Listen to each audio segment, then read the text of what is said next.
안녕하십니까, 구자경입니다. 앞으로 여러분들과 함께 14시간 동안 우리 AFPK 과목 위험관리와 보험설계 과목을 같이 학습해 보도록 하겠습니다. 먼저 그 시험에 대해서 간략하게 좀 OT를 진행을 하고 그리고 본 과목을 진행해 보도록 하겠습니다. 다들 아시다시피 AFPK는 재무설계사 과정이죠. 그 중에서 이제 우리가 같이 학습하게 될 과목은 우리 실생활과 많이 연관되는 보험이라는 과목입니다. 먼저 시험에 대해서 전체적으로 한번 좀 보도록 하면은요. AFPK 과목의 합격 기준은 전체 평균 70% 이상 답을 맞추셔야 되고요. 그리고 해당 과목별로 과락이 없으셔야 되겠죠. 과락의 기준은 40%입니다. 그리고 우리가 지금 학습하게 될 보험 설계 과목은 총 30문항이 출제가 되어집니다. 그러니까 최소한 보험 쪽에서는 12문항 이상을 맞추는 쪽으로 가셔야지 이제 과락이 없으시게 되겠죠. 그 다음에 그 출제 경향들을 좀 보게 되면요. 다른 과목도 비슷할 수 있겠지만 특히 우리가 같이 학습하게 될 보험 설계 과목은 우리 일상생활하고 좀 많이 연관성이 많은 과목들입니다. 그래서 우리가 실생활에서 쉽게 접해지는 여러 가지 각종 위험들에 대해서 그 위험을 어떻게 해결해 나갈 것이냐, 그 해결 방안 중에 하나로 우리가 많이 선택하고 있는 게 보험이라는 상품을 가입하는, 구매하는 경우가 되겠죠. 그러다 보니까 실생활하고 좀 많이 연관이 되어지는 과목이기 때문에 아무래도 시험 문제는 교재에 있는 지문을 그대로 옮겨서 문제에 출제하기보다는 실생활에서 이 내용이 어떻게 적용되어질 거냐, 즉 응용에 대한 문제가 상대적으로 많이 출제가 되어지고 있습니다.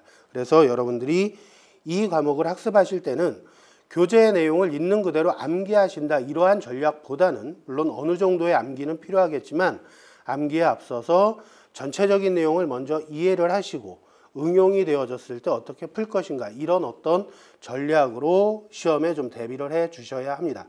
그래서 본 과목에서 제가 강의를 할 때도, 저랑 같이 공부를 하실 때도 먼저 해당 부분에 대해서 전체적으로 그림을 좀 그려 드리겠습니다. 그래서 관련 자료를 통해서 전체적으로 그 단락에 대한 이해를 먼저 해 놓고요. 그 다음에 교재를 통해서 조금 세부적인 부분들을 이렇게 살펴보는 쪽으로 학습 진행을 해 보도록 하겠습니다.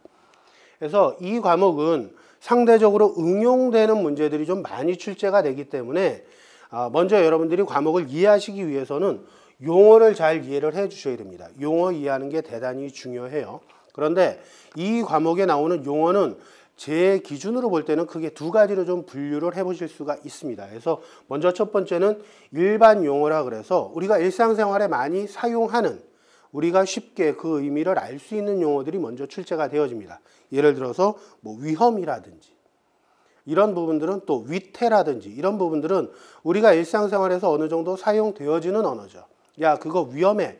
야, 그러면 위태롭잖아. 이런 말들을 씁니다. 그러면 그 위험이나 위태라는 단어가 어떤 의미를 갖느냐는 우리가 그냥 쉽게 머릿속에 그리는 그 의미로 여러분들이 생각하셔도 무방합니다. 물론 교재 안에는 어느 정도 정의를 내려놓고 있어요. 근데 그 정의되는 내용들이 우리가 익히 알고 이해하고 있는 개념하고 크게 벗어나지 않습니다. 그래서 우리가 익히 알고 있는 개념으로 이해를 하시고 접근을 하셔도 무방하겠다라고 보여지고요.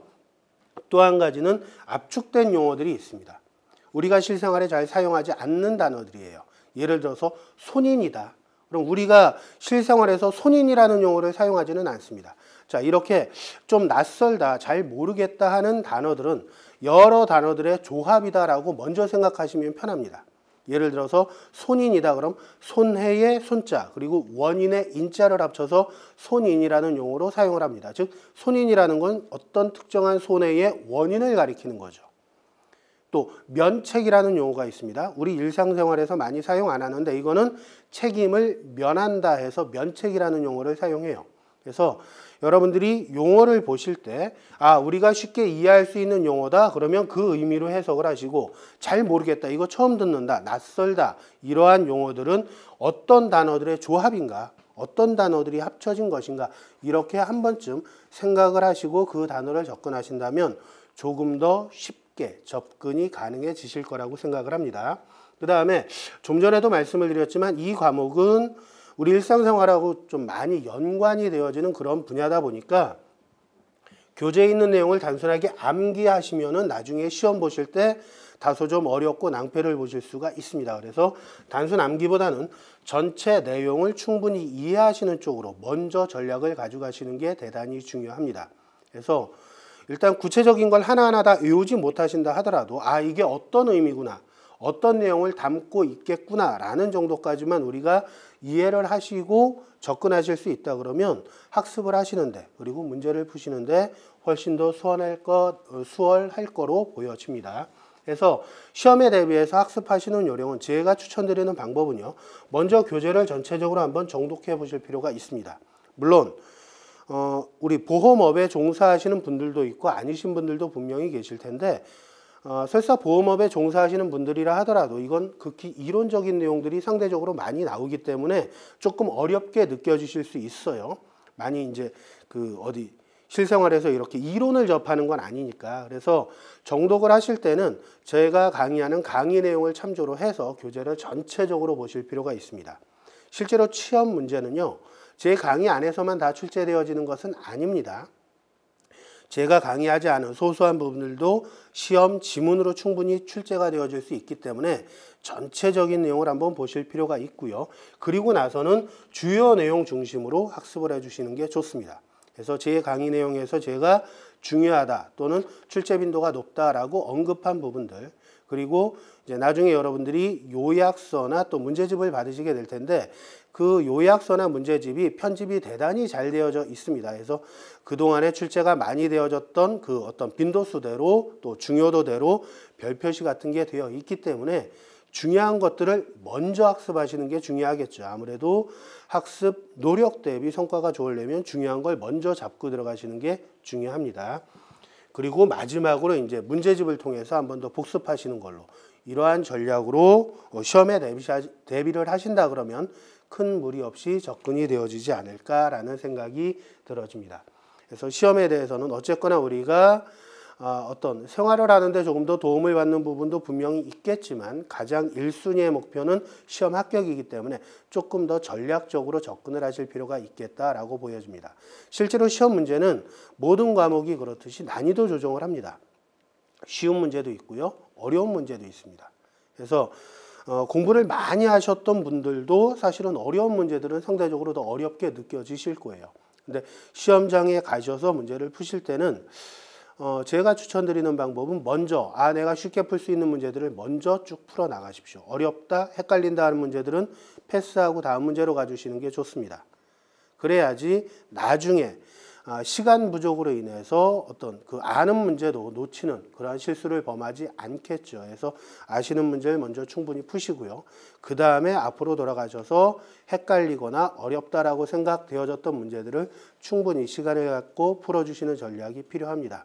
간혹 가다가, 자주 있는 경우는 아니지만 간혹 가다가 보면 뒤쪽에 있는 문제가 앞쪽에 있는 문제에 힌트를 주는 경우들도 왕왕 있습니다.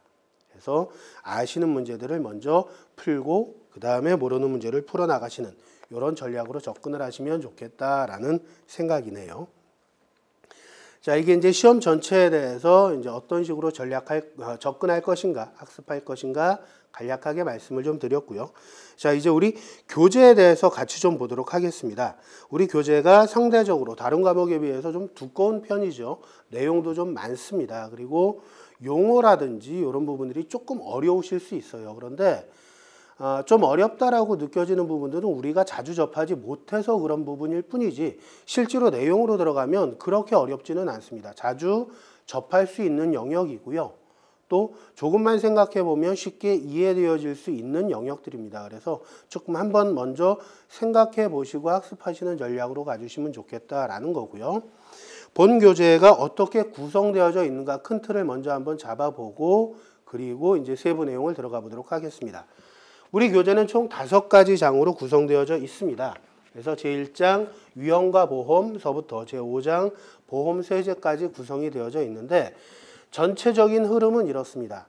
그러니까 보험이라는 상품을 주력으로 공부를 하게 되겠지만, 이 보험이라는 상품 또는 제도를 이해하기 위해서는 보험이 왜 필요한가를 먼저 생각을 해봐야 되겠죠. 즉 전제 조건이 필요하다라는 겁니다. 그래서 이 보험이라는 상품의 기능은 우리가 일상생활에서 접하는 여러 가지 갑작스럽게 닥치는 위험들, 예측하지 못하는 위험들에 대해서 대비하기 위한 상품이거든요. 그러다 보니까 그 앞쪽에 위험이라는 개념을 먼저 이해를 해 주셔야 됩니다. 그래서 우리 교재 제1장에서도 위험에 대한 개념을 먼저 언급을 해주고 있습니다. 보험으로 위험을 해결을 하는데 과연 그 위험이라는 게 뭐냐라는 거죠. 그래서 위험에 대한 개념을 먼저 생각을 하시고 이 위험을 우리가 여러 가지 방법으로 해결해 나가는 방법을 찾을 수 있겠지만 특히나 우리가 많이 선택하는 게 보험이라는 상품이니까 이 보험이라는 상품에 대해서 보험 산업을 먼저 알아보고요. 보험 상품은 사실은 다른 상품하고 좀 다른 특징들이 있습니다. 예를 들어서 우리가 많이 사용하는 스마트폰이다. 그러면 이거는 우리가 생활의 어떤 편리성을 도모하기 위해서 사용을 하는 거죠. 좀 더 좋은 제품을 선택하면 구입하면서 우리가 만족을 느낄 수 있는 그런 어떤 기능들이 있습니다. 하지만 보험이라는 건 구매하고 바로 만족을 느끼는 상품이 아니죠. 기본적인 상품의 특성이 다르다는 겁니다. 그러니까 다른 제품은 내가 구매를 해서 만족감을 얻을 수 있는 제품이라면 보험이라는 상품은 구매하고 만족을 느끼는 상품이 아니라 구매하고 난 이후에 나에게 뭔가 어떤 어려움, 불행이 닥쳤을 때 그 불행을 막아주는 기능을 하는 거죠. 즉 운동 경기로 얘기하면 다른 상품은 내가 바로 만족을 느끼는 공격적인 기능을 한다라고 보면 보험이라는 건 철저히 수비적인 기능입니다. 나를 망하지 않게, 곤란에 빠지지 않게 막아주는 기능을 하는 게 보험이라는 거죠. 그러다 보니까 이 보험은 여러 가지 법적인 제약들 또 회사 운영과 관련된 여러 가지 제약들을 법에 언급을 해놓고 있습니다. 그래서 그와 관련된 법조항들을 3장에서 언급을 하게 되고요. 그리고 보험계약을 맺을 때도 즉 상품을 구매하고 상품을 판매할 때도 여러 가지 법적인 제약들이 좀 존재하게 됩니다. 그러한 부분들을 우리가 3장에서 학습을 하게 됩니다. 그리고 4장에서는 이제 보험 상품들에 대해서 생명보험 상품, 손해보험 상품, 또 재산보험 또는 국가가 운영하는 어떤 사회보험 상품들까지 포괄적으로 학습을 하시게 되고요. 마지막 제5장에서는 보험 관련된 세법들을 우리가 좀 살펴보게 됩니다. 그래서 보험 관련된 세법은 다른 상품과는 조금 다른 측면이 있어요. 상품 자체가 어떤 뭔가 이익을 얻기 위한 기능이다라기보다는 불행을 막아주는 기능을, 즉 불행에 대비하는 기능을 하는 상품이다 보니까 국가 또는 사회적으로 많이 권장하는 어떤 특성을 가지고 있습니다. 그러다 보니까는 권장을 하려면 세제상으로 여러 가지 혜택을 주는 부분들이 추가적으로 나와줘야 되겠죠. 그러한 부분들을 5장에서 언급을 해주고 있습니다. 조금 더 구체적으로 들어가 보면은요. 1장 위험과 보험 쪽에서는 1장 위험과 보험은 두 가지 절로 구성되어져 있고요. 자, 이 두 가지 절을 통해서 우리가 1장에서 학습할 수 있는 부분은 위험이 과연 뭐냐, 위험에 대한 정의 부분, 그리고 그 위험은 어쨌거나 우리가 원치 않는 거니까 이런 걸 닥쳤을 때는 분명히 문제가 생기고 그걸 해결해 나가야 되는 거니까 그러한 위험들을 어떻게 해결해 나갈 것이냐라는 부분을 1장에서 학습을 하시게 될 거고요. 그리고 2장은 이제 보험 산업과 관련해서 보험회사를 어떻게 경영할 것인가, 또 보험을 판매하는 유통 채널은 어떤 것들이 있는가, 또 소비자를 보호하는 기능들까지 해서 세 가지 절로 구성되어져 있는데 이 2장에서는 우리가 주로 학습하게 될 부분이 보험회사의 주요 업무가 과연 뭐냐, 그리고 우리 주변에서 쉽게 만나실 수 있는 설계사라든지 대리점이라든지 이런 보험 유통 채널들에 대해서 학습을 하시게 됩니다. 다음 3장에서는 이제 보험 관련 여러 가지 법 규정들을 우리가 학습을 하게 될 텐데 세 가지 절로 구성되어져 있습니다. 그래서 보험관계법, 대표적으로 이제 보험 계약법이라 그래서 상법 조항을 우리가 별도로 학습을 하게 될 거고요. 그 다음에 보험업법이라 그래서 보험회사를 규제 감독하는 법도 같이 학습을 하시게 될 겁니다. 그리고 보험계약과 관련돼서 학습을 하시게 되고 그 다음에 보험회사 또는 고객들, 보험 계약자라든지 피보험자라든지 이런 고객들, 이 양 측면에 대한 권리 의무 사항도 같이 살펴보게 됩니다. 그래서 3장에서는 우리가 보험업법이라든지 보험계약법이라든지 이러한 법조항들을 좀 먼저 이해를 하시게 될 거고요. 그리고 보험계약 관련된 중요 내용들, 이런 부분들 같이 학습하시게 될 거고, 그 다음 계약자나 또 보험회사의 권리 의무 사항까지 같이 학습을 하시게 됩니다. 그리고 이제 4장에서 보험 상품을 우리가 살펴볼 건데 보험 상품과 관련해서는 국가나 어떤 공공기관에서 운영하는 사회보장제도, 그 다음에 생명보험, 재산보험, 손해보험, 연금보험 이러한 상품들은 이제 민영보험회사가 운영하는 상품들이죠. 이러한 각종 상품들을 4장에서 학습을 하시게 될 겁니다. 아마 4장을 여러분들이 학습하시다 보면 여러분들이 현재 가입하고 계신 상품들도 있으실 거예요. 뭐 대표적으로 자동차 보험이라든지 또는 실손 의료보험이라든지 암보험이라든지 이런 것들 많이들 가입하고 계시니까 그러면 이쪽 부분이 사실은 분량도 가장 많고 문제 출제도 많이 되어지는데 이쪽 부분을 특히 학습하실 때는요. 그냥 교재에 있는 내용으로 이러한 상품이 이러한 내용을 가지고 있구나 이렇게 접근되면 굉장히 어려우실 수 있습니다. 분량도 많고 많이 들어보지 못한 내용들이 나오기 때문에. 그래서 이 4장을 접근하실 때는요. 내가 가입한 상품이 이런 혜택이 있는 거구나. 이런 내용들을 가지고 있구나. 이렇게 내가 가입한 상품 쪽으로 이해를 해주시면 됩니다. 누가 암보험을 가입했다는데 암보험은 이런 것들이구나. 내가 실손보험을 가입하고 있는데 실손보험은 이런 거구나. 이렇게 나의 이야기화 시켜서 학습하신다면 조금 더 친근하게 느껴진다 그럴까요? 이해가 조금 더 쉬워지실 수 있을 거라고 보여집니다. 그리고 마지막 5장에서는 이제 보험료 관련돼서 보험금 관련돼서 여러 가지 우대를 해주는 세제상의 혜택 부분을 우리가 학습을 하시게 될 겁니다. 그래서 이렇게 총 5가지 장으로 본 교재는 구성이 되어져 있다라고 보시면 되겠습니다. 전체적으로 이제 큰 그림서부터 어떤 흐름으로 이제 학습 내용이 이어지는지를 간략하게 말씀을 드렸고요. 자, 이제 본격적으로 1장서부터 들어가 보도록 하겠습니다. 1장은 위험과 보험 파트고요. 먼저 나오는 게 7페이지 제1절 위험과 보험 파트부터 소개가 되어지고 있네요. 자, 이쪽 학습하시기 전에 교재를 보시기 전에 먼저 좀 우리가 몇 가지를 좀 이해하고 그리고 교재를 살펴보도록 하겠습니다. 자, 먼저 나오는 게 위험이라는 부분이 소개가 되고 있어요. 제가 어떤 전체 교재 요약에서도 말씀을 드렸지만 위험이라는 건 과연 뭐냐? 우리가 머릿속으로 그릴 수 있는 개념은 분명히 있습니다. 과연 그 개념이 우리가 교재에 사용하고 있는 우리가 학습하게 될 위험의 개념과 과연 맞느냐는 한번 제가 말씀드리는 거를 들어보시고 그래 그게 위험이 맞아 라고 하면 쉽게 넘어가셔도 됩니다. 첫 번째, 위험이라는 거는 불확실해야 된다라는 거죠. 확실하게 뭔가 사고가 나고 확실하게 뭔가 병이 걸리면 이건 위험이라고 보지 않는다는 겁니다. 예를 들어서 어떤 제품이 있어요. 자동차가 있어요. 그러면 이 자동차라는 제품은 신차를 내가 구매했을 때는 아무 기능상의 이상도 없고 새 거고 편리하고 할 겁니다. 그런데 이게 1년이 지나고 5년이 지나고 10년이 지나게 되면 아무래도 부품들에 대한 어떤 오작동도 고장도 분명히 있을 거고요. 기능 자체도 시대에 뒤떨어져서 사용하기에 불편한 부분들이 분명히 있을 거예요. 이런 거는 시간이 지나면 반드시 발생되는 어떤 위험들이다, 상황들이다 라고 보는 거죠. 이런 걸 우리는 위험이라고 분류하지 않는다는 겁니다. 그래서 이런 상황이 벌어질지 안 벌어질지 알 수 없어야 된다는 거예요. 확실치 않아야 되는 속성을 가지고 있어야 우리가 위험이라고 분류를 합니다. 유사한 게 이제 예측할 수 없어야 된다라는 거죠. 우리가 주식에 투자합니다. 그럼 주식에 투자했는데 이 주식, 내가 산 주식이 주가가 오를 것인지 내릴 것인지를 알 수 없어야 된다는 거예요. 확실하게 알면 이건 위험이 아니라는 겁니다. 그래서 이런 걸 다른 말로 변동성이라고도 표현을 해요. 그리고 손실 발생 가능성이 있어야 됩니다. 손실이 절대 발생하지 않아요. 손해가 절대 나지 않습니다. 이런 걸 우리가 위험이라고 보지는 않겠죠. 그래서 이러한 속성들 정리를 해보면 어떤 위험이라는 개념은 교재에서는 이제 포괄적으로 어떻게 정리를 하고 있느냐.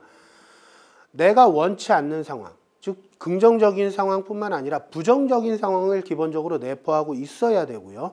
그런 부정적인 상황이 반드시 발생한다가 아니라 발생할 수도 있고 발생하지 않을 수도 있고 이렇게 알 수 없는 상황, 즉 원치 않는 상황이 발생할 수 있는 그러한 어떤 가능성의 상황을 우리가 위험이라고 분류를 합니다. 여러분들이 생각하신 위험의 개념과 과연 일치하는지는 모르겠어요. 저는 일반적으로 그런 개념을 위험이라고 봅니다. 그래서 이러한 부분들을 우리가 교재에서 소개하는 위험이다라고 정리를 하시면 될 것 같고요. 자, 우리가 위험을 볼 때 두 가지 상황이 있을 때 둘 중에 어느 게 더 위험하냐, 어느 게 덜 위험하냐, 이런 위험의 정도를 좀 측정할 수가 있어야 돼요. 그래서 아무래도 더 위험한 상황을 먼저 해결을 해줘야 되겠죠. 그래서 위험의 정도를 측정하는 방법을 교재에서 4가지로 소개를 해주고 있습니다. 먼저 살펴보시면은요, 4가지 상황이 있는데 손실 발생 가능성, 잠재적인 손실 규모, 손실의 기대값, 손실의 편차 4가지 항목이 있습니다. 일단 교재에 나오는 용어가 있을 때 이게 무슨 뜻일까를 한번 좀 그려보시라고 제가 말씀을 드렸어요. 손실 발생 가능성이라고 했습니다. 그럼 이건 얼만큼 자주 발생하느냐에 대한 어떤 개념이 되겠죠. 자주 발생하느냐, 덜 자주 발생하느냐 2가지를 놓고 보는 겁니다. 자, 2가지 사고가 있습니다. 화재 사고라는 게 있고요. 사망 사고라는 게 있어요. 어떤 특정 사람의 경우에. 근데 그 사람의 조건을 갖춘 다른 사람들 전체 사례를 보니까 화재는 전체적으로 보니까 100명 중에 1명 정도 화재 피해를 입더라. 그럼 그 화재 사고의 가능성은 1%가 되겠죠. 사망하는 경우는 해당 연령 사람들을 전체적으로 보니까 1000명 중에 1명 사망하더라. 그럼 0.1%의 확률을 갖게 됩니다. 그러면 2가지 사고들 중에서 어떤 게 더 위험하냐라고 평가할 때 첫 번째 방법은요. 어느 게 더 확률이 높으냐예요. 1%와 0.1% 쉬운 개념이죠. 어디가 더 자주 발생합니까? 화재가 더 자주 발생합니다. 그래서 화재 사고를 더 위험하다라고 보는 거죠. 크게 어렵지 않게 접근하셔도 됩니다. 그 다음 2번째는 손실 규모예요. 그 사고가 발생이 됐을 때 피해가 얼만큼 날 것이냐라는 거죠. 그래서 피해가 100만 원 나는 게 있고 1억이 나는 게 있다면 아무래도 피해가 더 큰 게 위험하다라고 느껴지겠죠. 그 개념입니다. 같은 사고에서 화재는 한 번 사고가 나니까 평균 1000만 원 정도 손해가 나더라라는 거죠. 2번째, 사망사고는 사망하게 되면 미래에 대한 어떤 발생 가능한 소득 부분이 다 사라지는 거니까 한 10억 원 정도 손해가 난다라고 상황 가정을 해보겠습니다. 그러면 사고가 발생했을 때 둘 중에 피해가 어느 게 크냐라는 거죠. 사망이 더 크죠? 그러면 이 사망사고가 더 위험하다라고 보는 겁니다. 그래서 이 2가지 방식은 한 가지 측면씩만 보는 거예요. 확률을 볼 것이냐, 피해 규모를 볼 것이냐. 그런데 3번째 손실의 기대값은요. 기대되는 값이라는 의미죠. 요 확률과 손실 규모를 동시에 고려하는 방식이 되겠습니다.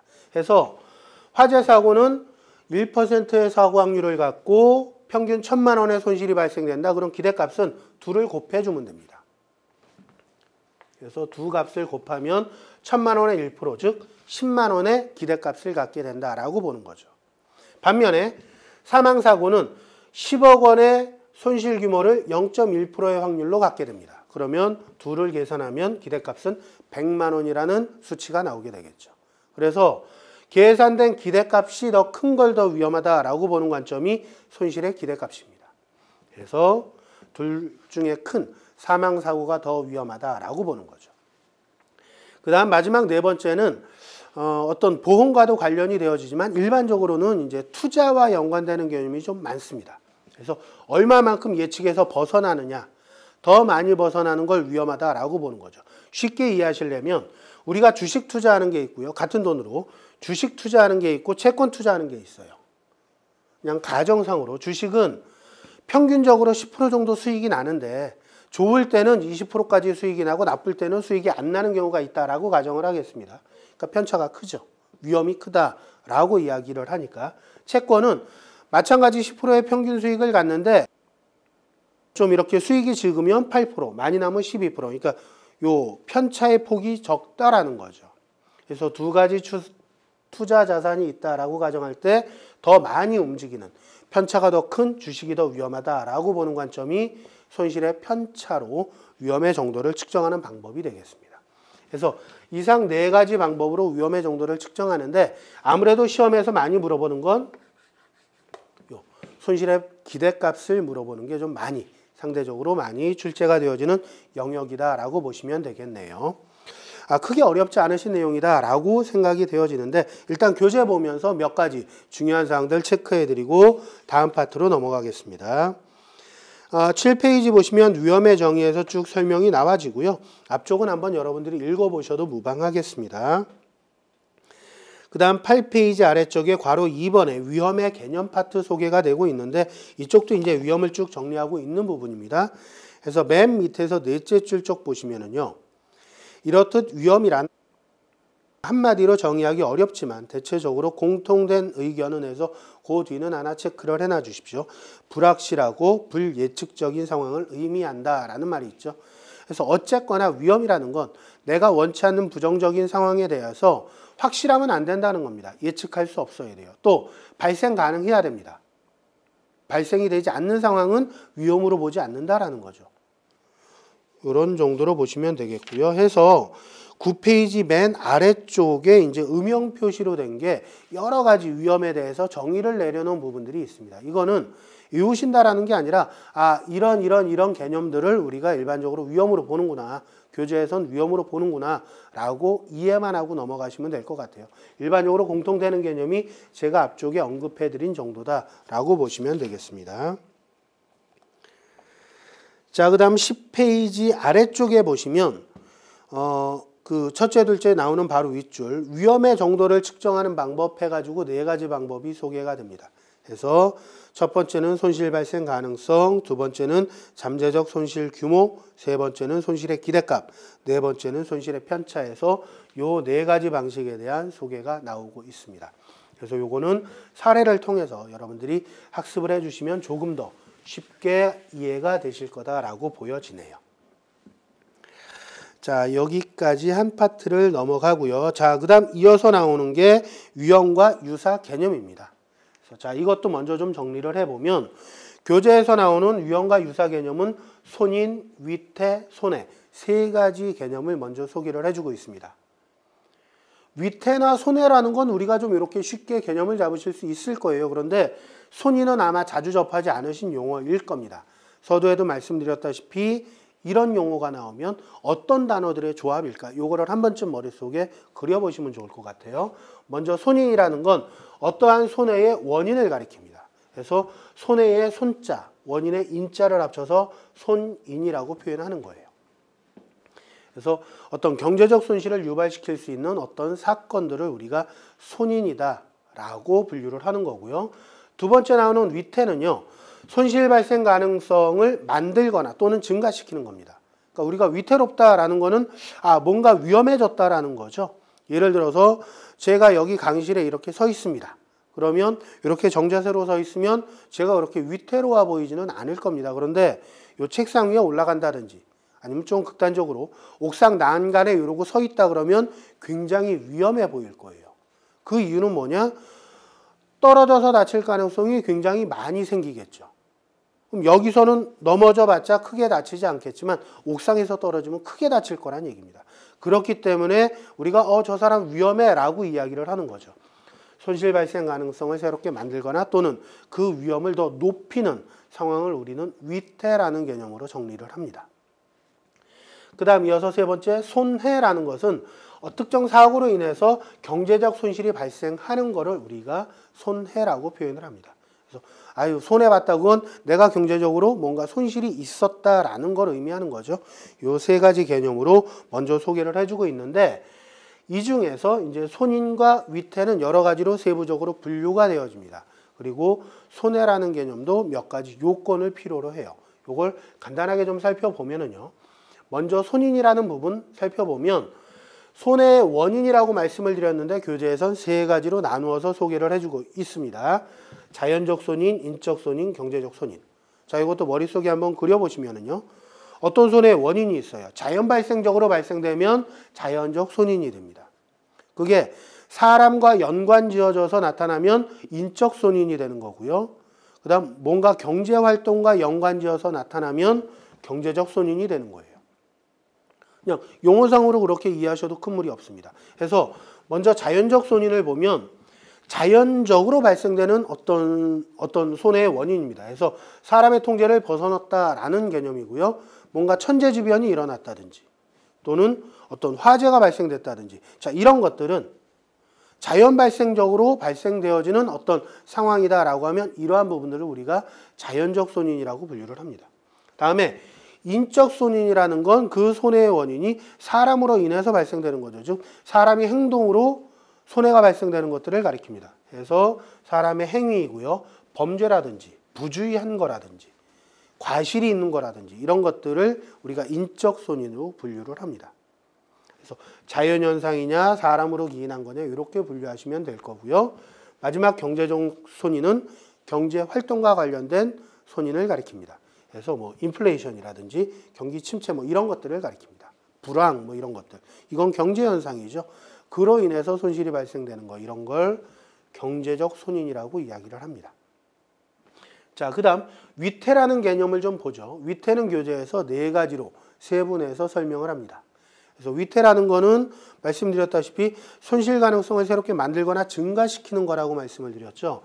물리적 위태가 있고 도덕적 위태가 있고 정신적 위태, 마지막으로 법률적 위태 이렇게 4가지로 세분이 되어지는데 물리적 위태에서부터 살펴보면은요. 그 성질 자체가 원래 성질 자체가 어떤 손실 가능성을 증가시키는 겁니다. 예를 들어서 주택을 짓는데 집을 짓는데 아파트처럼 철근 콘크리트로 지을 거냐 아니면 별장처럼 목조로 지을 거냐. 그러면 나무와 콘크리트를 비교하면요. 나무라는 성질 자체가 화재에 아무래도 취약하죠. 좀 더 쉽게 화재가 발생되어집니다. 그건 그 목재 자체의 자연적인 성질이다라는 거죠. 본래의 성질이다라는 거죠. 이거를 물리적 위태라고 분류를 하는 겁니다. 그래서 목조 건물이라든지 도로가 얼은 거 이런 거는 아무래도 그 빙판 자체가 어떤 손실 가능성을 높이는 거죠. 이런 걸 물리적 위태라고 분류를 하고요. 그 다음 도덕적 위태와 정신적 위태는 둘 다 사람과 관련되는 겁니다. 이 2가지는. 자, 그럼 사람과 관련된다라고 할 때 그냥 어감상으로만 한번 느껴보자고요. 도덕적 위태가 있고요. 정신적 위태가 있어요. 도덕적 좀 심하게 표현하면 도덕적으로 좀 문제 있는 거고요. 정신적으로 조금 뭐가 나약하거나 이런 겁니다. 느낌상으로 보면. 그래서 도덕적 위태가 조금 더 죄질이 무겁다라고 이해하셔도 돼요. 그래서 둘 다 사람과 관련되는 건데 도덕적 위태는 고의사고를 가리킵니다. 고의성을 가지고 사람이 고의성을 가지고 손실 가능성을 만들거나 증가시키는 거 이런 걸 우리가 도덕적 위태라고 부르고요. 정신적 위태라는 거는 고의성은 없어요. 그런데 어떤 부주의하거나 하는 일부러 하는 거는 아니지만 무의식적으로 뭔가 손실 가능성을 높이는 거, 뭐 졸음운전한다든지 이런 것들을 가리키는 겁니다. 일부러 사고 내려고 졸음운전하는 거는 아니죠. 그렇죠? 한 며칠 밤을 새서 몸이 피곤해지기 때문에 무의식적으로 졸음운전을 하는 거지 일부러 사고 내려고 졸음운전하지는 않는다라고 보는 겁니다. 그래서 도덕적 위태와 정신적 위태는 그 사람의 고의성이 있느냐 없느냐를 봐주시면 될 것 같아요. 마지막 법률적 위태는 같은 상황인데 그 어떤 사회에서는 손실을 유발시키고 어떤 사회는 그러지 않는 조건들이 있을 수 있다라는 거죠. 적절한 비유가 될지는 모르겠지만 예전에 이제 그런 경우들이 가끔 해외 국제 뉴스에서 나옵니다. 뭐 미국의 어떤 흡연가 가족이 그 사람이 담배로 인해서 사망했다 해서 담배 회사를 상대로 소송을 제기한다 뭐 이런 뉴스들이 최근에 없는데 예전엔 좀 많이 나왔던 것 같아요. 그런데 이게 미국이나 유럽이나 우리나라처럼 어느 정도 사회제도가 이렇게 좀 발전됐다 그럴까요? 어쨌거나 좀 이렇게 좀 선진국 쪽이다라고 분류되어지는 쪽에서는 간혹 발생되어지는데 뭐 아프리카 오지에서 누군가가 흡연으로 사망했는데 유가족들이 담배 회사를 상대로 소송 걸었다 이런 뉴스는 못 본 것 같아요.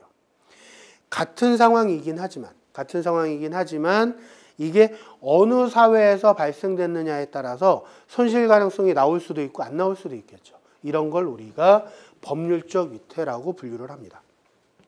그래서 손실을 유발시킬 수 있는 법적인 또는 문화적인 환경이 존재할 수 있기 때문에 이런 걸 법률적 위태라고 분류를 하고요. 그래서 위태 쪽에서는 4가지 중에서 특히 사람과 관련된 이 2가지를 잘 분류하실 수 있어야 되겠습니다. 그리고 마지막으로 다음 손해 부분을 보도록 하겠습니다. 손해는 사고로 인해서 어떤 경제적 손실이 발생되는 걸 가리키는데 자 여기서는 일단 사고 자체가 우연해야 되겠죠.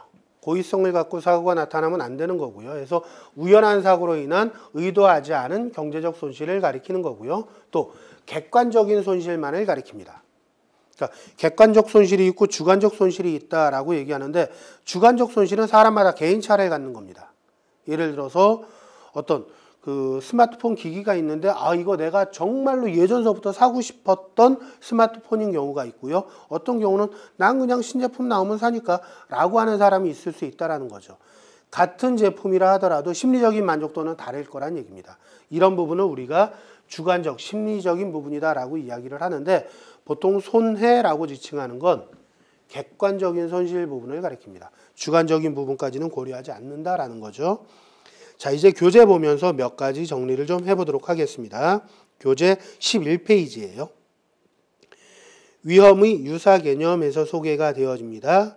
그래서 그림 1-1을 보시면은요. 위험의 유사 개념에서 손인, 위태, 손해 이렇게 세 가지 개념이 간단하게 정리가 되어 있습니다. 그래서 간단하게 체크를 좀 해보면 손인, 첫째 줄 보시면은요. 손해의 원인이 되는 사고 그 자체를 가리킨다 라고 설명이 되어지고 위태라고 되어 있는 거 보시면 손인으로부터 발생하는 손해의 발생 가능성을 일으키거나 또는 손실 규모를 증가시키는 행위나 여건을 가리킨다라고 되어 있죠. 그 다음 마지막으로 손해라는 것은 우연한 사고로 인해 발생하는 경제적 가치의 감소 또는 손실을 가리킨다라고 되어 있습니다. 그래서 이러한 기본 개념들 먼저 정리를 해 주시고요. 그 다음에 11페이지 맨 끝에서부터 나오는 게 이제 세부적인 설명들입니다. 그래서 먼저 손인이 나오는데 12페이지 한번 보실까요? 12페이지 표 1-2를 보시면 손인의 종류가 나옵니다. 그래서 자연적 손인, 인적 손인, 경제적 손인 세 가지가 소개가 되고 있습니다. 자연적 손인은 자연현상에 대한 부분, 또 인적 손인은 사람으로 인해서 손해가 발생되어지는 부분, 경제적 손해는 그 손해 자체가 경제적인 현상으로 인해서 발생되어지는 거 이렇게 소개가 되어 있고 각 사례들이 나와 있으니까 개념만 명확하게 가져가시면 될 것 같아요. 그 다음 두 번째 위태라는 개념 첫 줄 보시면 위태는 손인으로부터 손실을 발생시키거나 발생된 손실의 정도를 증가시키는 행위나 여건이다 라고 되어 있고요. 뒷내용 보시면 위태는 위험과의 직접 연관은 없고 손실을 발생시키는 확률과 관계가 있다라고 되어 있죠. 그래서 손실 가능성을 증가시키는 겁니다. 일반적으로. 그래서 확률을 높이는 걸 우리가 위태라고 많이 분류하는 거고 13페이지 보시면 네 가지 종류가 나오죠. 그래서 1번 물리적 위태 첫 줄 보시면 물리적 위태는 물리적 특성에 기인한 위태다 되어 있고요. 그 뒤쪽은 사례니까 한번 읽어보시면 되겠습니다. 2번 도덕적 위태는 어떤 손실의 발생을 유발내지 증가시키는 그 뒷줄입니다. 인간의 심리적, 정신적, 윤리적 태도다라고 되어 있고 그 아랫줄 중간에 보시면 개인의 부정직, 사기, 범죄 행위라고 설명이 나오고요. 그 달랑 맨 밑에 보시면 보험 사기의 요인이 된다라고 되어 있죠. 그래서 도덕적 위태 그러면 사기 생각하시면 돼요. 고의 또는 사기. 그 다음 세 번째 정신적 위태 첫 줄 끝쪽에 보시면 무의식적인 행동이다라고 되어 있죠. 그래서 일부러 내는 건 아니지만 무의식적으로 증가시키는 걸 우리가 정신적 위태라고 표현을 합니다. 그래서 뒷줄 보시면 부주의나 무관심, 풍기문란 이런 것들이 사례로 제시가 되어집니다. 그 다음 네 번째 법률적 위태 이거는 손실 기회나 금액을 증가시키는 법적이나 문화적인 환경을 가리킨다라는 정도 정리하시면 되겠네요.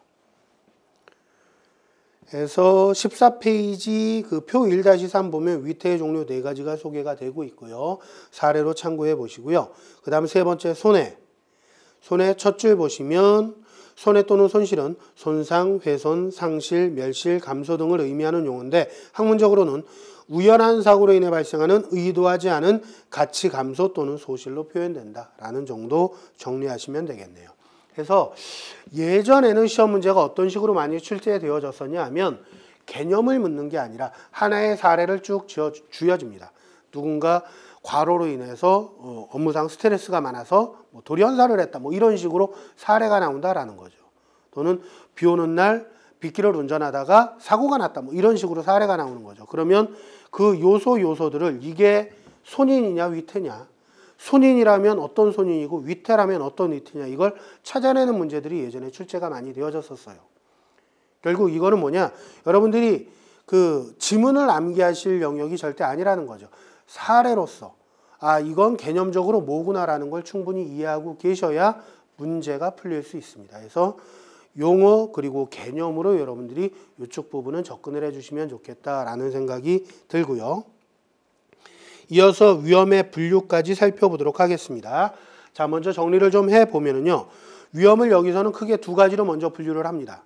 기업이 많이 가지고 있는 경영위험, 그리고 일반 개인이 가지고 있는 개인위험으로 분류를 하는데, 먼저 기업이 가지고 있는 경영위험서부터 살펴보면요. 세 가지가 있어요.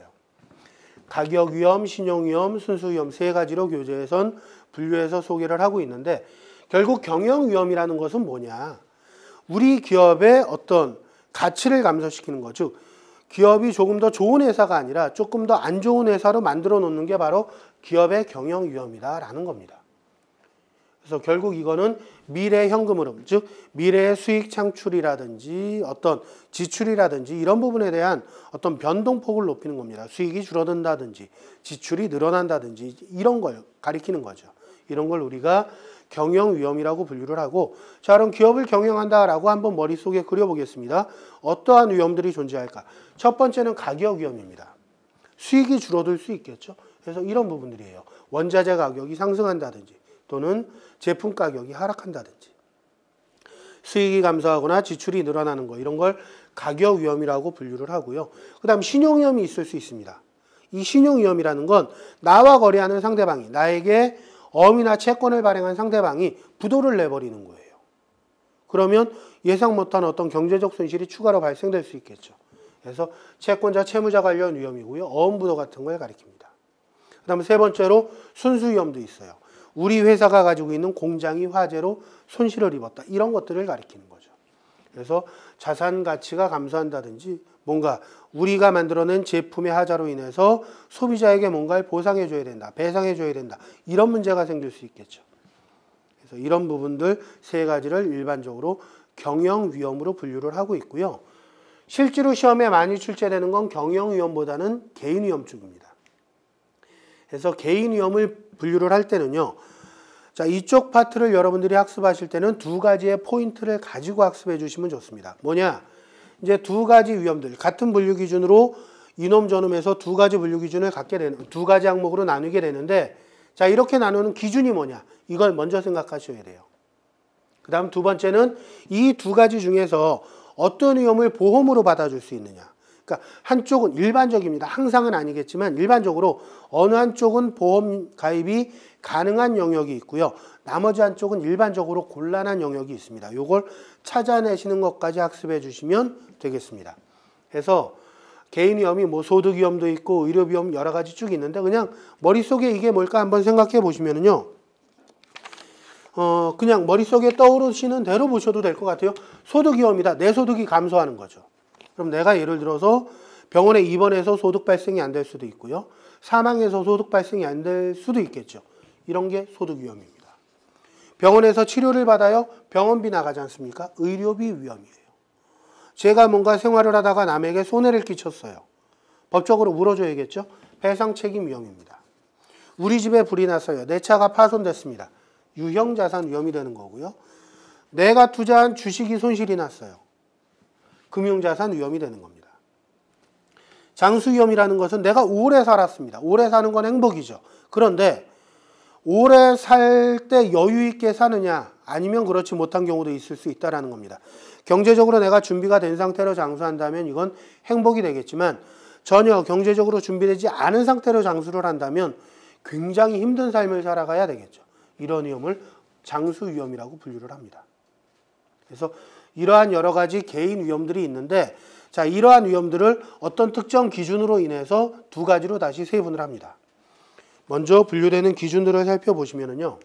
자, 첫 번째 분류되는 기준은 재무적 위험과 비재무적 위험이 있습니다. 우리 학습하시는 보험 설계 과목뿐만 아니라 다른 과목도 아마 유사할 거라고 보여지는데요. 특히나 우리 보험 과목에서 재무라는 말이 나오면 무조건 다 돈, 금전으로 바꿔서 이해하십시오. 그래서 재무적 위험이라는 건 금전적인 손실이 있는 위험입니다. 그러면 비재무적 위험은 뭘까요? 금전적인 손실이 없는 위험입니다. 그러니까 금전적인 손실이 있느냐 없느냐 가지고 있으면 재무적 위험, 없으면 비재무적 위험이 되는 겁니다. 예를 들어서 한 가정의 가장이 사망했어요. 그러면 자, 이 가정이 살아 있었다면 직장생활 또는 사업을 하면서 미래에 계속 소득을 발생시켰을 텐데, 수익을 발생시켰을 텐데 사망했으니까 이 부분이 다 없어졌겠죠. 금전적 손실이 있습니다. 이런 부분을 우리가 재무적 위험이라고 이야기를 하는 거고요. 자, 가장이 사망했어요. 그러면 배우자나 자녀들 같은 경우에는 아빠나 또 남편을 잃게 되는 거죠. 정서적으로, 심리적으로 슬픔에 빠지게 될 거란 얘기입니다. 이런 게 바로 비재무적 위험이에요. 그 슬픔을 금전으로 산출한다? 이건 불가능하겠죠. 심리적인 거니까. 그래서 재무적, 비재무적 위험에 대한 분류 기준은 금전적인 손실 여부다라는 요 기준 먼저 체크해 놓으시고요. 두 번째 분류되는 기준은 정태적 위험과 동태적 위험입니다. 정태, 고요할 정자고요. 움직일 동자예요. 그러니까 사회가 움직이면서 발생되는 어떤 손실이다 그러면 동태적 위험이고요. 사회의 어떤 변화와 무관하게 발생되는 위험이다 그럼 정태적 위험이에요. 움직이느냐 안 움직이느냐 이 개념으로 잡으시면 됩니다. 그래서 예를 들어서 이런 걸 한번 볼까요? 제가 스마트폰 사례를 많이 들어드리는데, 자, 요즘은 누구나 다 스마트폰을 사용을 합니다. 그런데 제 기억으로 10년 아니면 20년 전으로 거슬러 가면은요, 한 20년 전쯤에는 스마트폰은커녕 핸드폰도 거의 없던 시절입니다. 대부분 삐삐를 차고 다녔죠. 그러면 이 삐삐를 그 당시에는 많은 기업들이 만들어냈습니다. 근데 20년이 지난 지금 삐삐 만드는 회사들은 어떻게 됐을까요? 다른 업종으로 전환하지 않았다면, 제품을 바꾸지 않았다면 거의 다 도산 위기에 빠졌을 거란 얘기입니다. 이건 사회가 이렇게 발전해 가는 거죠. 그러면서 삐삐 회사 입장에서는 위험이 발생되는 겁니다. 사회가 변화되면서 발생되는 위험이다 해서 이런 걸 동태적 위험이라고 분류를 하는 거고요. 교통사고가 발생이 됐다. 사회가 발전하면서 교통사고가 더 나고 들라고 하는 거는 없을 거예요. 운전자 부주의가 많기 때문에. 그래서 이런 건 정태적 위험이 되는 겁니다. 그래서 사회 경제의 변화 여부와 관련되는 게 바로 정태적 위험, 동태적 위험에 대한 분류 기준이다. 이렇게 이해하시면 되겠고요. 그 다음 세 번째 분류 기준은 기본 위험과 특정 위험입니다. 자, 기본 위험과 특정 위험은 어떤 지역이라 그럴까요? 단체라 그럴까요? 전체에게 발생되면, 사회 구성원 전체에게 발생되면 기본 위험으로 분류를 합니다. 그 다음 그 전체 구성원 중에서 특정 일부, 특정인에게만 발생된다 그러면 특정 위험이 되는 거예요. 즉 손실의 영향이 어디까지 미치느냐라는 걸 가지고 기본 위험과 특정 위험으로 분류를 합니다. 예를 들어서 지진이 났어요. 그럼 그 지역 일대가 다 쑥대밭이 되겠죠. 쓰나미가 났어요. 해안 지역 일대가 다 쑥대밭이 되겠죠. 이런 건 기본 위험이 되는 겁니다. 그런데 교통사고가 났어요. 그럼 나나 상대방 정도만 피해를 입게 되겠죠. 특정 위험으로 분류를 하는 겁니다. 즉 손실이 어디에 얼만큼까지 영향을 미치느냐. 전반적으로 다 영향을 미친다 그럼 기본 위험이 되는 거고요. 특정 개인이나 특정 분류에만 영향을 미친다 그러면 특정 위험이 되는 겁니다. 자, 그 다음 네 번째 분류 기준은 객관적 위험과 주관적 위험입니다. 즉 어떤 확률로 인해서 수치 계산이 되느냐 안 되느냐거든요. 객관적이다라는 것은 1 더하기 1은 2 이런 식으로 수치가 명확하게 계산되는 걸 우리가 객관적이다라고 보는 거죠. 1 더하기 1은 2 플러스 알파다. 이건 주관이 들어가기 시작하는 겁니다. 그래서 객관적 위험과 주관적 위험을 분류하는 것은 객관적으로 측정할 수 있느냐, 계산해낼 수 있느냐라는 거예요. 즉 주관적 위험은 개인의 심리가 반영되는 겁니다. 내가 정말로 애착을 가진 물건이에요. 태어나서 처음으로 내 돈 주고 뭔가 물건을 샀습니다. 이거는 그 물건값 이상의 가치를 분명히 갖겠죠. 얼마나 소중하겠어요.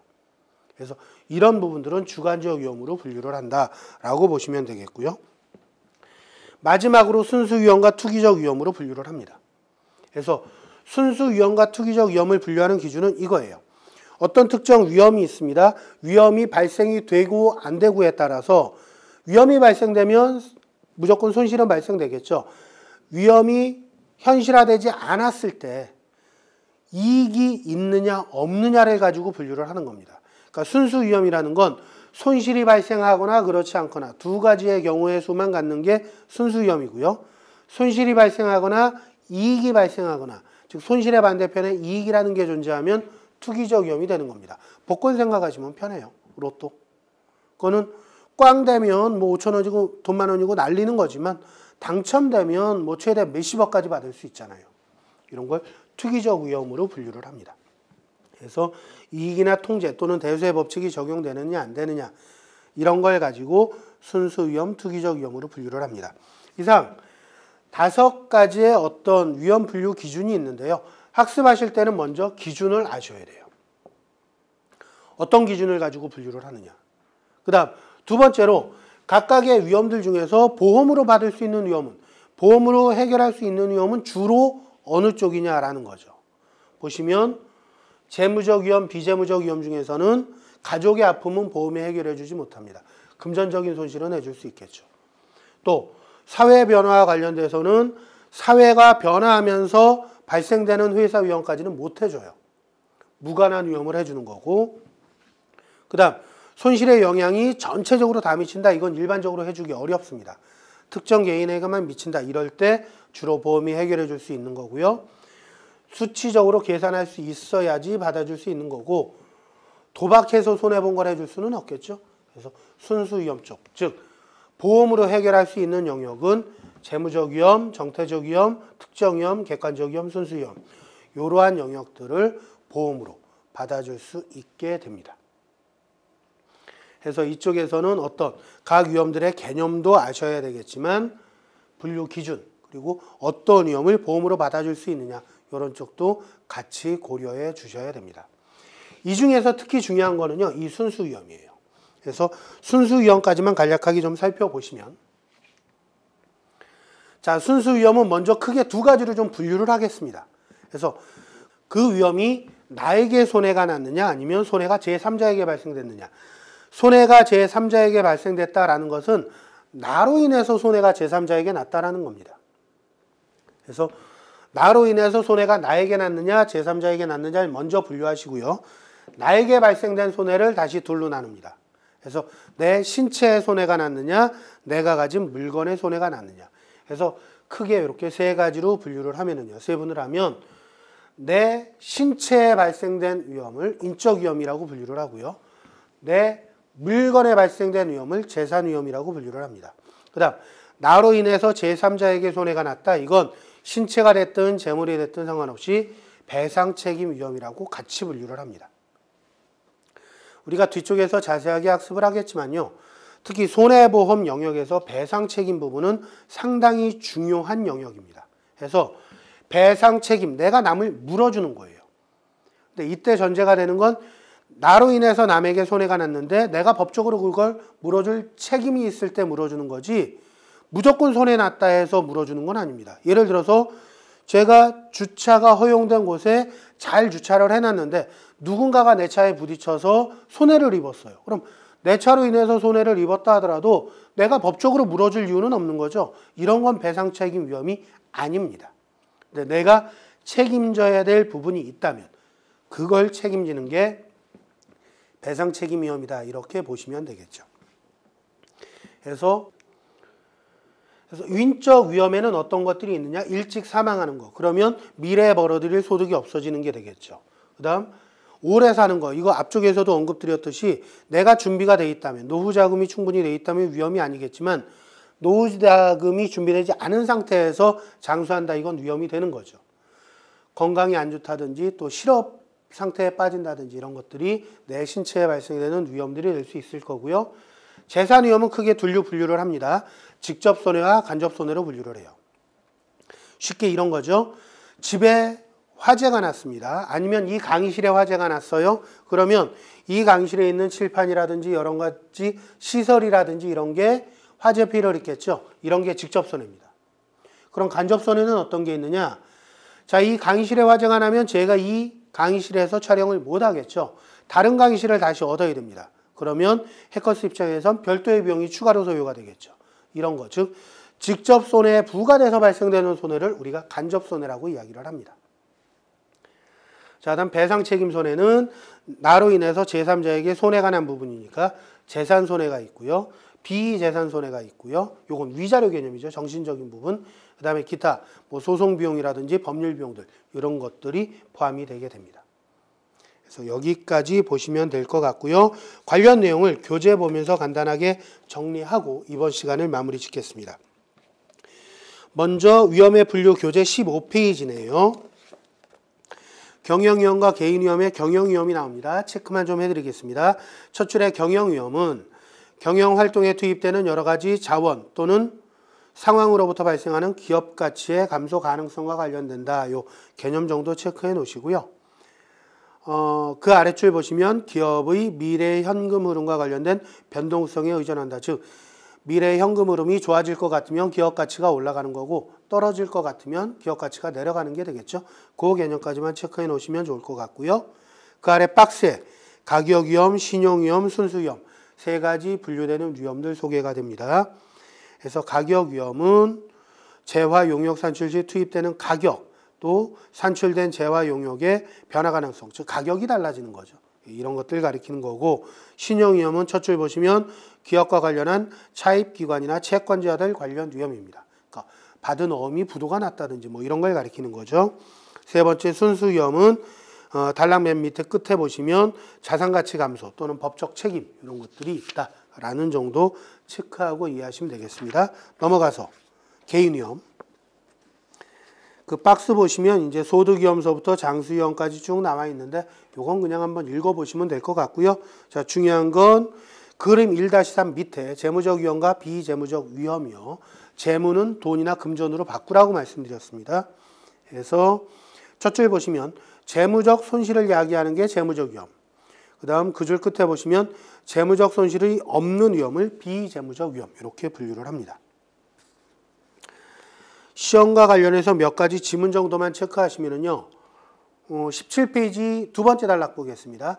재무설계사에게는 재무적 위험이 주요 관심사항이 됩니다. 하지만 재무설계사가 비재무적 위험에 대해 폭넓게 이해하고 있을 때 고객에 대한 재무설계와 위험관리가 더 충실해질 수 있고 고객과 관계도 좋아질 수 있다는 말이 나오죠. 주된 해결해 줄 수 있는 부분은 재무적인 영역이긴 하지만 비재무적 영역도 무관심하게 팽개쳐 두지 말란 얘기입니다. 관심을 가지라라는 정도로 이해하시면 될 것 같아요. 다음 정태적 위험과 동태적 위험 첫 줄 보시면 위험은 사회경제적 변화와의 관련성 여부에 따라 정태적 위험, 동태적 위험으로 분류를 한다라는 정도 보시면 되겠고요. 그 다음 그 단락 밑에서 둘째 줄 중간에 정태적 손실은 시간 경과에 따라 규칙성을 갖고 발생하기 때문에 예측이 가능하고 보험이 주로 정태적 위험을 취급한다라는 설명 나오죠. 거기까지 체크하시면 되겠습니다. 그 다음 넘어가서 18페이지 기본위험과 특정위험 첫 줄 보시면 불확실성을 야기하는 원천, 불확실성 영향이 미치는 범위에 따라 기본위험, 특정위험으로 구분을 합니다. 그래서 셋째 줄 끝에 보시면 기본위험은 불확실성 원천과 영향이 특정 개인 집단을 벗어나 사회 전반에 걸쳐 나타나는 거다라는 정도 보시면 되겠고요. 한 두 줄 내려가시면 끝에 예측이나 통제가 불가능한 경우가 많다라는 설명 나오고 그 아래줄 중간에 사회가 그 책임을 부담해야 한다라는 정도 체크하시면 되겠습니다. 그 다음 그 아래 단락 특정위험. 특정위험의 원천은 개인적인 사건이고 그 결과도 개인적이거나 국부적인 영역에 한정된다. 이런 설명 정도 체크하시면 되겠네요. 다음 객관적 위험과 주관적 위험. 첫 줄 보시면 위험을 객관적으로 측정할 수 있는지 여부에 따라 객관적 위험, 주관적 위험으로 구분하고요. 이어서 객관적 위험은 평균 분산을 측정할 수 있는 위험으로 보험제도 대상이 된다라는 정도 표시하시면 되겠습니다. 그 뒤에 이제 주관적 위험 설명 나오니까 같이 읽어보시고요. 19페이지 순수 위험과 투기적 위험. 정의 첫 줄 보시면 순수 위험이란 그 아랫줄 사고 발생 시 손해만을 야기하는 위험이다 라고 되어 있고요. 그 아랫줄 반면에 투기적 위험이란 손해를 야기할 수도 있지만 경우에 따라서는 이익을 가져올 수도 있다라는 정도 보시면 되겠네요. 자, 그 다음에 이제 19페이지 하단부에서부터 순수 위험 설명이 나오는데 20페이지 보겠습니다. 인적 위험 나오죠. 인적 위험은 첫 줄에 개인 신체와 관련된 위험이다 라고 되어 있고요. 그 아래 이제 음영 표시에서 조기 사망 위험서부터 실업 위험까지 소개가 됩니다. 간략하게 읽어봐 주시면 될 것 같아요. 그 다음 21페이지 재산위험. 셋째 줄 보시면은요, 중간 부분에 재산위험은 두 가지 형태의 손실, 즉 직접 손해와 간접 손해로 구분되고요. 그 아래줄 끝에 직접 손해는 사고 발생 전 상태로 돌리기 위한 원상복구 비용을 의미하고요. 그 아래줄 추가되는 비용을 간접 손해로 분류를 합니다.